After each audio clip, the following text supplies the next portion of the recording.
మామా ఏం మచ్చా? నీకు భరించలేనంత బాధ వస్తే ఎవరితో చెప్పుకుంటావు మామా? ఇంకెవరితో చెప్పుకుంటాను మచ్చా? మా అన్న గణపయ్యతో చెప్పుకుంటాను. అన్నా? మన తండ్రి శివయ్యకి గణపయ్య కొడుకైనప్పుడు మనకి అన్ననే కదా అర్థమా? అవును మామా. గణపయ్యనే తండ్రిగా భావించే వాళ్ళు కూడా ఉంటారు. ఒక్కొక్కరు ఒక్కొక్కలా పూజిస్తారు. సరే, బాధ వస్తే గణపయ్యకి చెప్పుకుంటున్నావు, ఒకవేళ ఆయన పట్టించుకోపోతే? భక్తుల బాధలను వినడానికి ఆయన అంత పెద్ద చెవులు పెట్టుకుని రెడీగా ఉండేది. పట్టించుకోకుండా ఎట్టుంటాడో? ఖచ్చితంగా పట్టించుకుంటాడు మామా. ఒకవేళ పట్టించుకోలేదు అనుకోమన్నాను, అప్పుడు ఎవరికి చెప్పుకుంటావో?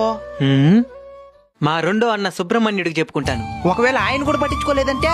ఆయన భక్తుల దాకా సమస్య రావాలంటే ఆయన వేలాయుధాన్ని దాటుకొని రావాలా? పట్టించుకోకుండా ఎట్టుంటాడో? అయ్యో మామా, పట్టించుకోలేదు అనుకోమన్నాను, అప్పుడు ఎవరికి చెప్పుకుంటావో? మా మేనమామకి చెప్పుకుంటాను. మేనమామా? అమ్మవారికి ఎంకన్నా అన్న అయినప్పుడు మనకి మేనమామనే కదా అర్థమా? అవును మామో, మాటలు బాగానే నేర్చుకున్నావే. ఆయన దగ్గర నేర్చుకునింది. సరే, ఆయన కూడా నీ బాధలు పట్టించుకోలేదనుకో, అప్పుడేం చేస్తావో? ఆపద ముక్కులవాడు అనాథ రక్షకుడని ఊరికే అనలేదు ఆయన్ని. ఎన్నిసార్లు చెప్పేది నీకో? అనుకో అంటున్నాను. నా తండ్రి శివయ్యకి చెప్పుకుంటాను. ఆయన కూడా పట్టించుకోలేదంటే? రాక్షసులకి సైతం వరాలనిచ్చేటంత కరుణామయుడు నా తండ్రి.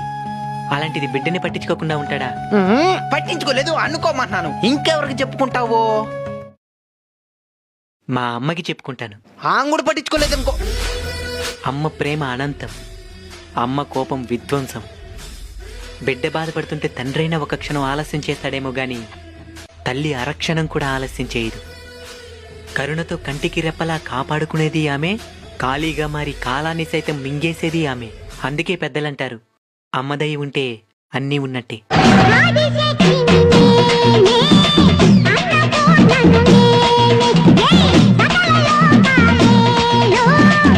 దసరా శుభాకాంక్షలు.